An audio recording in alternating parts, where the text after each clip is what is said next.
ప్రభువును రక్షకుడైన యేసుక్రీస్తు నామంలో చేరవచ్చిన ప్రతి ఒక్కరికి వందనాలు తెలియజేస్తున్నారండి. అందరికీ వందనాలు. నా కోసం ప్రార్థన చేసిన మీ అందరికీ కూడా ప్రత్యేకమైన వందనాలు తెలియజేస్తున్నాను. దేవుడు కృప చూపించి నన్ను బైబిల్ కాలేజ్లో టీచర్గా దేవుడు ఏర్పాటు చేశాడు. ఈ సెమిస్టర్కి 2 సబ్జెక్టులు టీచ్ చేయబోతున్నాను. నా టీచింగ్ పరిచయం కోసం ప్రార్థన చేయండి. నా కోసం, నా భవిష్యత్తు కోసం ప్రార్థన చేసిన మీ అందరికీ హృదయపూర్వక వందనాలు తెలియజేస్తున్నాను.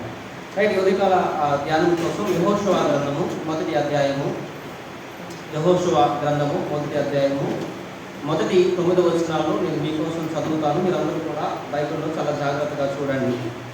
యెహోషువ గ్రంథము 1వ అధ్యాయము 9 వచనాలు నేను మనందరి కోసం చదువుతాను. అందరూ బైబిల్ చాలా జాగ్రత్తగా చూడండి.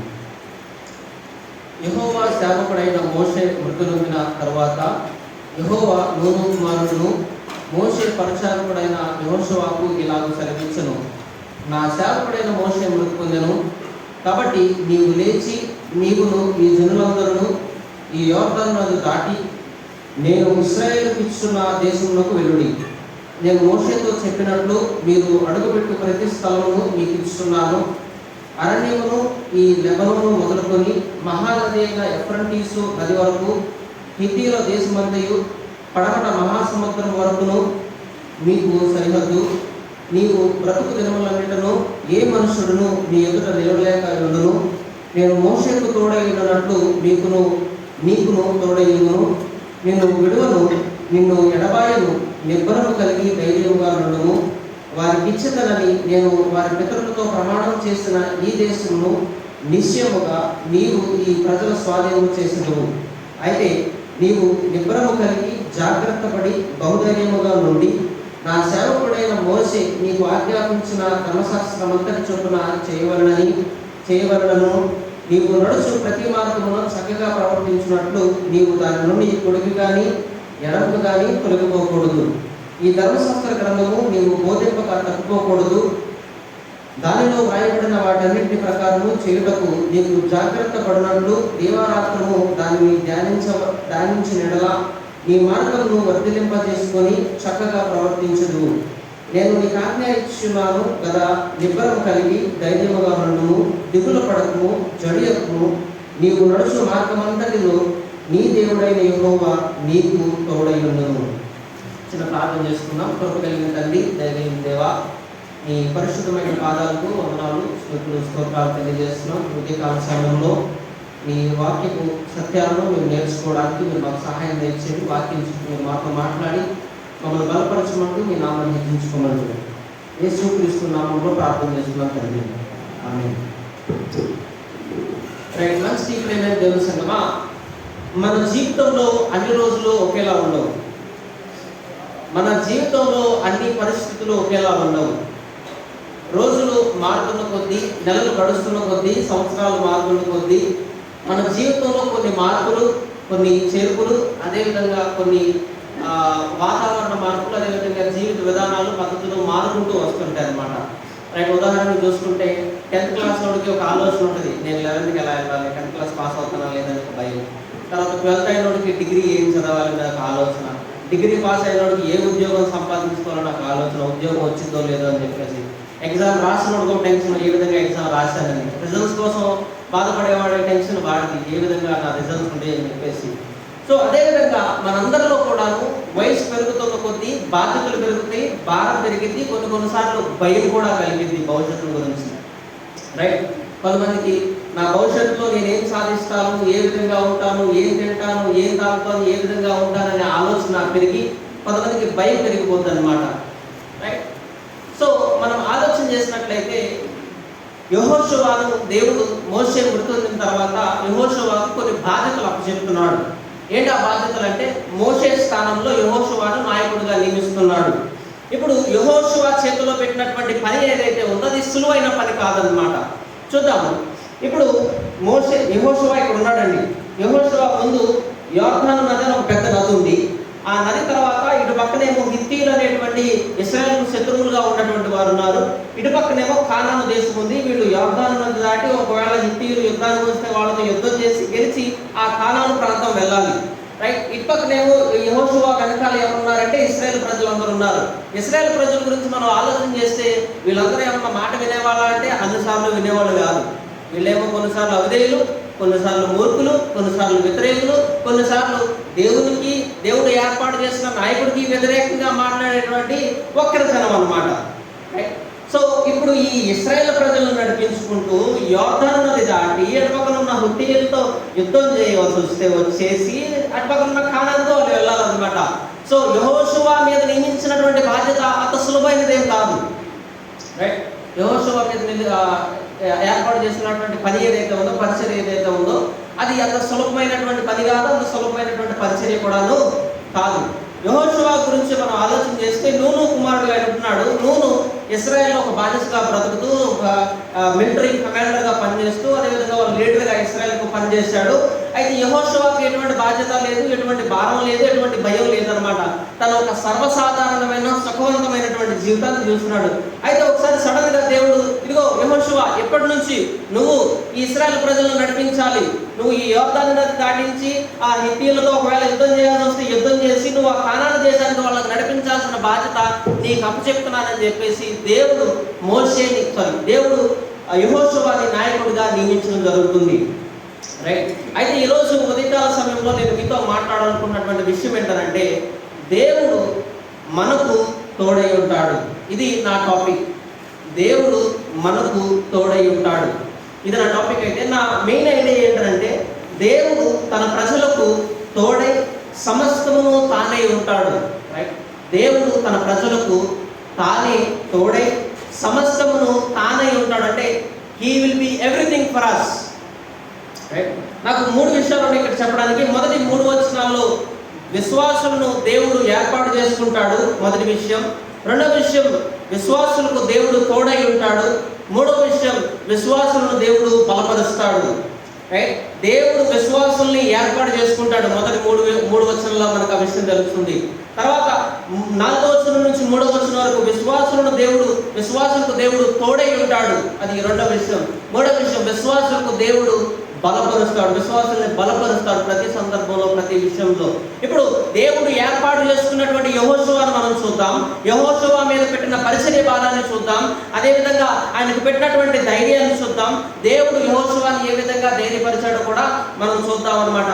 మొదటి 3 వచనాల గురించి మనం ఆలోచన చేసినట్లయితే, యెహోవా సేవకుడైన మోషే మృతి నొందిన తరువాత యెహోవా నూను కుమారుడు మోషే పరిచారకుడైన యెహోషువకు ఇలాగూ సెలవిచ్చెను, నా సేవకుడైన మోషే మృతి పొందిన తరువాత. మృతి పొందెను. సో ఇప్పుడు ఈ పెద్ద భారం, పెద్ద పరిచర్య భారం, పెద్ద పని అనేది ఈ మోషే నడిపించి ఒకనొక సమయంలో ఆయన చనిపోయాడు. మోషే చనిపోయిన తర్వాత ఇశ్రాయేలుకు నాయకుడు లేడు. ఇప్పుడు ఇశ్రాయేలుకు ఒక నాయకుడు కావాలి. అందుకని దేవుడు ఏం చేశాడంటే ప్రత్యేకంగా యెహోషువని ఏర్పాటు చేసుకుని, ఇదిగో నూను కుమారుడైన యెహోషువ, నేను నీకు ఈ పని అప్పచెప్తున్నానని చెప్పేసి దేవుడు యెహోషువకు పని అప్పచెప్పాడు. దేవుడు యెహోషువకు బాధ్యత అప్పచెప్పాడు. దేవుడు యెహోషువకు భారాన్ని అప్పచెప్పాడు. రైట్. ప్రియమైన దేవుని సంఘమే, ఇక్కడ చాలా మంది పెళ్లి చేసుకున్న వాళ్ళు ఉన్నారు. మీరు భార్య కానివ్వండి, భర్త కానివ్వండి, దేవుడు మీకు బాధ్యతను అప్పచెప్పాడు. దేవుడు మీకు భారాన్ని అప్పచెప్పాడు. ఏంటా భారం, ఏంటా బాధ్యత అంటే కుటుంబం అనేటువంటి భారాన్ని, కుటుంబం అనేటువంటి బాధ్యతను దేవుడు అప్పచెప్పాడు. అంత మాత్రమే కాదు, మీలో కొంతమందికి సంఘంలో కొన్ని పరిచయం చేసే బాధ్యతలు దేవుడు అప్పచెప్పాడు. రైట్. బాధ్యతను అప్పచెప్పాడు. సో మనం అర్థం చేసుకోవాల్సింది ఏంటంటే దేవుడు మనకు బాధ్యతలు ఇచ్చాడు. ఎవరు ఇచ్చాడండి? దేవుడు మనకు బాధ్యతలు అప్పచెప్పాడు. దేవుడు మనకు భారాన్ని అప్పచెప్పాడు. రైట్. దేవుడు ఏర్పాటు చేశాడు, దేవుడు నియమించాడు, దేవుడు ఆ ప్రణాళికను సిద్ధం చేశాడు. రైట్. సో ఆయన ప్రణాళిక, ఆయన ఏర్పాటు, ఆయన పిలుపు మన జీవితంలో మనకు అర్థం కాదు. రైట్. మనకది సులభం కాకపోవచ్చు. రైట్. ఈ కుటుంబ సాగరం ఈదడం అనేది చాలా కష్టమని చాలా మంది చెప్పుకుంటూ వచ్చారు. అయితే కుటుంబాన్ని ఈదడం ఒక సులభమైనటువంటి పనేం కాదు, సంఘాన్ని ఈదడం అనేది ఒక సులభమైన పనేమి కాదు. ఇప్పుడు యెహోషువ మీద పెట్టిన భారం కూడా అంత సులభమైనదేమి కాదనమాట. సో ఇప్పుడు యెహోషువకు అప్పచెప్పినటువంటి బాధ్యత ఎవరు అప్పచెప్పారంటే దేవుడే అప్పచెప్పాడు. ఎవరు అప్పచెప్పారండి? దేవుడు అప్పచెప్పాడు. ఈవెన్ మన జీవితాల్లో మనకు ఉన్నటువంటి బాధ్యతలు ఏవైతే ఉన్నాయో అవి దేవుడు మనకి ఇచ్చినవి. మీరు పాట పాడటమే కానివ్వండి, డ్రమ్ కొట్టడమే కానివ్వండి, కీబోర్డ్ వాయించడమే కానివ్వండి, సంఘాన్ని పరిపాలించడమే కానివ్వండి, సంఘానికి నాయకులుగా పనిచేయడమే కానివ్వండి, సండే స్కూల్ టీచర్గా పనిచేయడం కానివ్వండి, సంఘంలో విశ్వాసులుగా ఉండడమే కానివ్వండి, అది ఏ పరిస్థితి అయినా, ఏ పని అయినా అది దేవుడు ఏర్పాటు చేశాడు. మిమ్మల్ని దేవుడు పిలుచుకున్నాడు. దేవుడు మీకు ఆ బాధ్యతను అప్పచెప్పాడు. ఎవరు అప్పచెప్పారంటే? దేవుడు అప్పచెప్పాడు. రైట్. సో ఇప్పుడు ఇక్కడ యెహోషువను దేవుడు ఆ బాధ్యతను అప్పచెప్పాడు. రెండవ విషయాన్ని చూద్దాము, రెండవ వచనాన్ని చూద్దాము.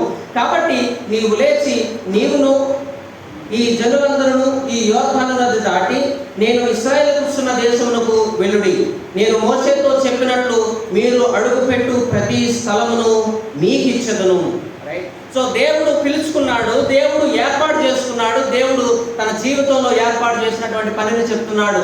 నేను నీకు ఇస్తున్నటువంటి పనిని నువ్వు చెయ్యి. నేను నీకు ఇస్తున్నటువంటి పనిని నువ్వు చెయ్యి. నువ్వు అడుగుపెట్టు ప్రతి స్థలములో నేను నీకు తోడుగా ఉంటాను.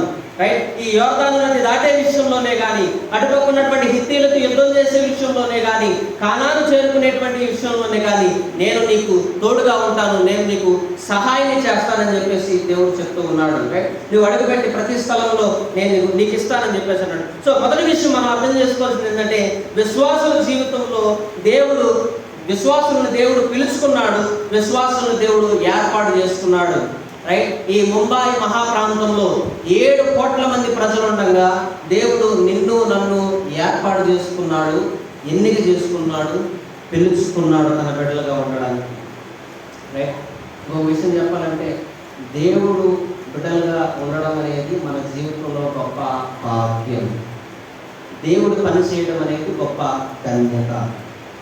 సో అప్పుడు ఆ గొప్ప ధన్యతను, భాగ్యాన్ని దేవుడు యెహోషువకు అప్పచెప్పాడు. సో ఎవరు పిలుచుకున్నారంటే దేవుడు పిలుచుకున్నాడు. ఎవరు ఏర్పాటు చేశారంటే దేవుడు ఏర్పాటు చేశాడు. రెండో విషయాన్ని చూద్దాము. దేవుడు విశ్వాసులకు తోడై ఉంటాడు. ఏ విధంగా తోడై ఉంటాడు, ఏ విధంగా యెహోషువకు వాగ్దానం చేశాడో చూద్దాం. 4వ వచనం నుంచి, అరణ్యమున ఈ లెబనోను మొదలుకొని మహానది అయిన ఎఫ్రంటీసు నది వరకు, హిత్తీయుల దేశమంతయు పడమట మహాసముద్రం వరకు మీకు సరిహద్దు.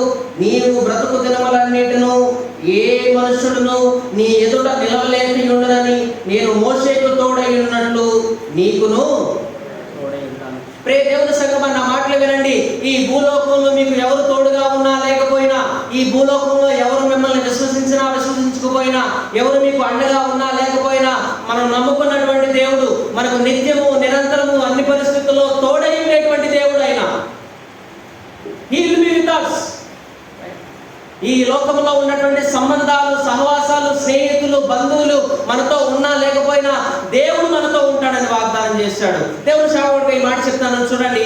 దేవుడు మోషేకు తోడుగా ఉన్నాడు, దేవుడు యెహోషువకు తోడుగా ఉన్నాడు, దేవుడు నీకు నాకు కూడా ఆయన తోడుగా ఉన్నాడు. దేవుడికి నమ్మిన వారు ఆమేన్ చెప్తారా? ఆయన మనకు తోడుగా ఉన్నాడు. రైట్. ఇన్ని పరిస్థితుల్లో, ఇన్ని ఇబ్బందుల్లో, ఇన్ని కష్టాల్లో, ఇన్ని శ్రమల్లో మన జీవిత కాలంలో ఇప్పటి వరకు, ఈ రోజు వరకు మనం సజీవులుగా ఉండి గాలి పీల్చుకుంటున్నామంటే, ఆహారం తింటున్నామంటే, పని చేసుకుంటున్నామంటే అది దేవుడు మనకు తోడై ఉన్నాడు కాబట్టి.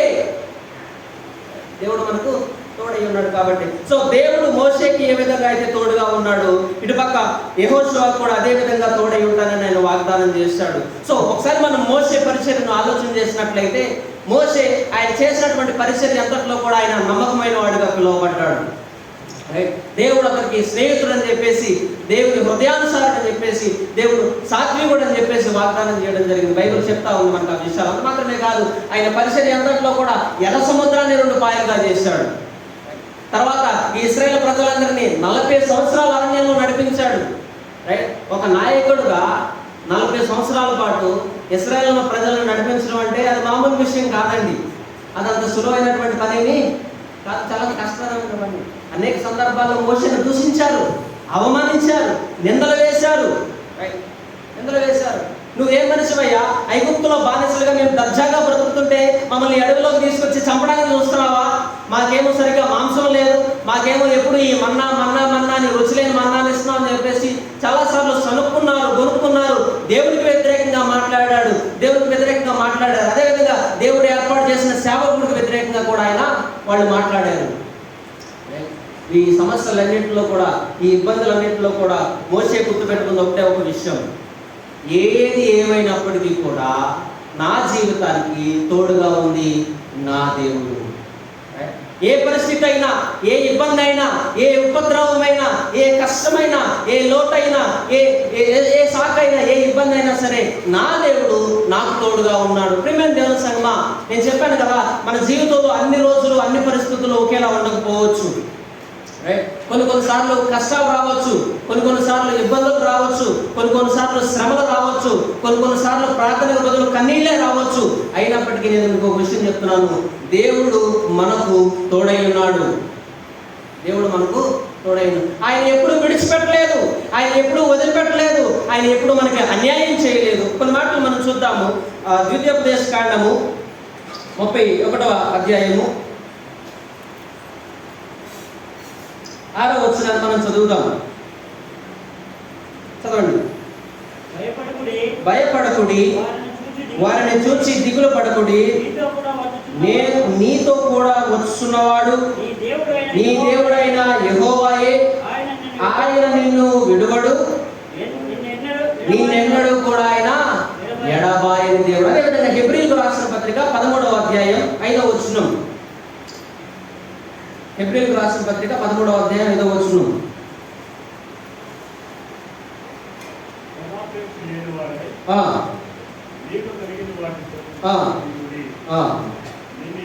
నిన్ను ఏ మాత్రమును విడువను, నిన్ను ఎన్నడను ఎడబాయను అని ఆయనే చెప్పను కదా. రైట్. సో మనం నమ్ముకున్నటువంటి దేవుడు మనల్ని విడిచిపెట్టే దేవుడు కాదు. మనం నమ్ముకున్నటువంటి దేవుడు మనల్ని వదిలేసేటువంటి దేవుడు కాదు. మనం నమ్ముకున్నటువంటి దేవుడు మనల్ని మన కష్టాల్లో శ్రమల్లో మనల్ని విడిచిపెట్టేసి ఇదిగో నీ చావు నువ్వు చావు అని ఆయన మనకు మోసం చేసే దేవుడు కాదు, మనకు అన్యాయం చేసే దేవుడు కాదు. ఆయన అన్నాడు కదా, ఏ మాత్రమును విడువడు, నిన్ను ఎన్నడను ఎడబాయను అని ఆయనే చెప్పాను. ఎవరు చెప్పారండి? ఇప్పుడు ఒకవేళ దేవుడే మన పక్షాన్ని ఉన్నాడు అనుకోనండి, ఈ భూలోకంలో ఎవరు మనకు వ్యతిరేకంగా ఉండగలరు? ఏ పరిస్థితి మనకి వ్యతిరేకంగా ఉండగలదు? ఏ ఇబ్బంది మనకి వ్యతిరేకంగా ఉండగలదు? ఏమంటే ఏ అనారోగ్య పరిస్థితి, ఏ ఆర్థిక ఇబ్బంది, ఏ ఉపద్రవం, ఏ శక్తి, ఏ బలం మనకు వ్యతిరేకంగా ఉండగలదు? అందుకని పౌలు గారు చాలా గట్టిగా చెప్పారు ఒక మాట. రోమీయులకు రాసిన పత్రిక 8వ అధ్యాయం, రోమీయులకు రాసిన పత్రిక 8వ అధ్యాయం 37వ వచనం.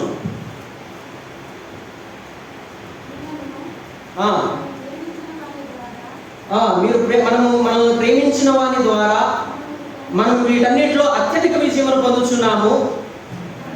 వినండి జాగ్రత్తగా. మరణమైనను, జీవమైనను, దేవదూతలైనను, ప్రధానులైనను, ఉన్నవైనను, రాబోనవైనను, అధికారులైనను, ఎత్తైనను, లోతైనను, సృష్టించబడిన మరి ఏదైనను మన ప్రభు అయిన క్రీస్తు యేసు నుండి, యేసునందలి దేవుని ప్రేమ నుండి మనలను ఎడబాపనేరదని రూఢిగా నమ్ముచున్నాను. రైట్.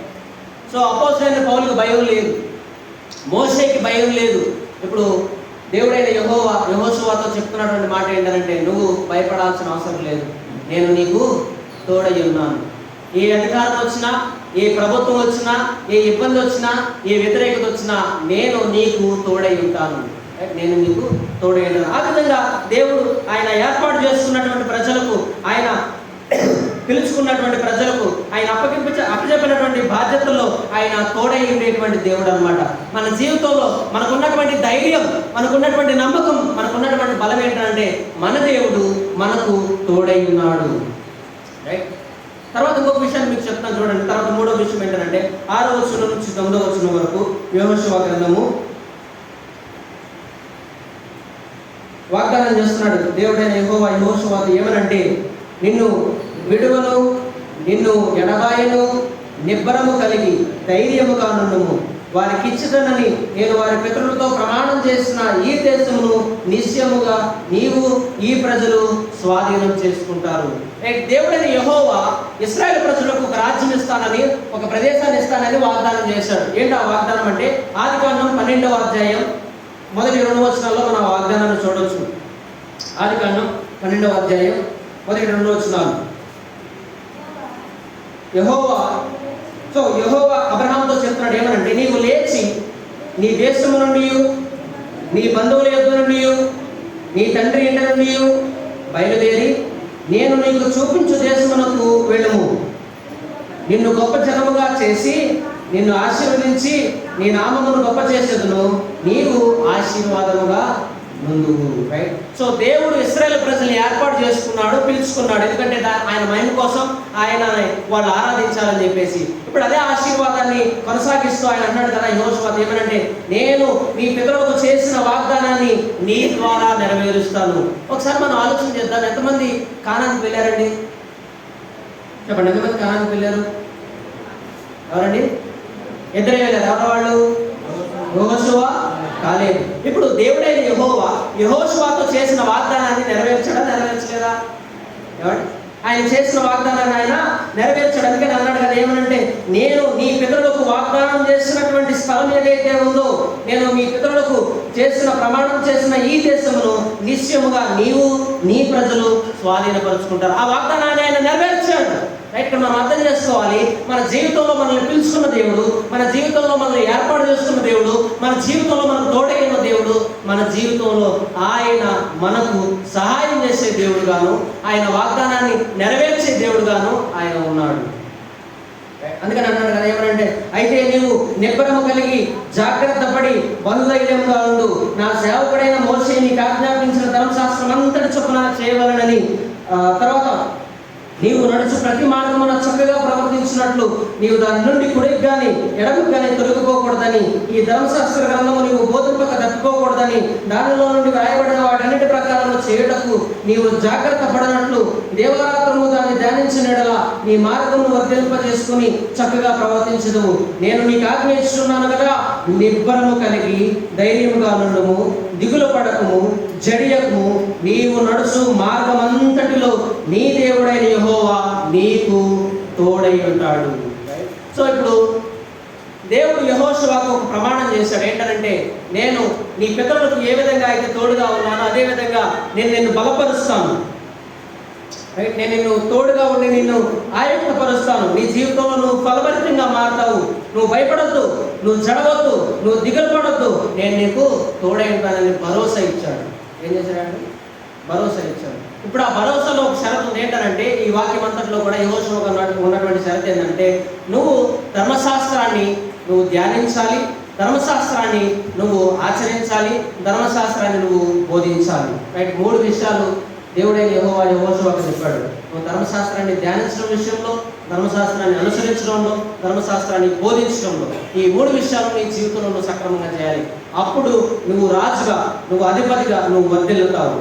ప్రియమైన దేవుని సంగమా, మనం మన జీవితంలో దేవుడు మనకు తోడయ్యింది, మనం ఆశీర్వాదాలు పొందుకుని మన జీవితంలో మనం వృద్ధి పొందాలంటే, మనం ఫలించాలి అంటే, మనం ఉన్నతమైన స్థితికి, ఉన్నతమైన స్థానానికి వెళ్ళాలంటే, దేవుడు ఇచ్చినటువంటి మాటలను మనం అనుసరించి ధ్యానం చేసి వాటిని పాటించాలి, వాటిని ఇతరులకు బోధించాలి. అప్పుడు దేవుడు మనకు తోడయ్యండి మనల్ని ఆశీర్వదిస్తాడు. ఆఖరిగా కొన్ని విషయాలు తెలుసుకుందాం. ఏంటంటే, మనం అర్థం చేసుకోవాల్సిన విషయాలు ఈ వాక్యంలోంచి మనం చేయాల్సినటువంటి విషయం ఏంటంటే, ఈ అస్థిరత్వ లోకంలో బ్రతుకుతున్న మనము, ఈ అశాశ్వత జీవితాలు జీవిస్తున్నటువంటి మనము ప్రతి విషయంలోనూ, ప్రతి సందర్భంలోనూ దేవుని నమ్ముదాం.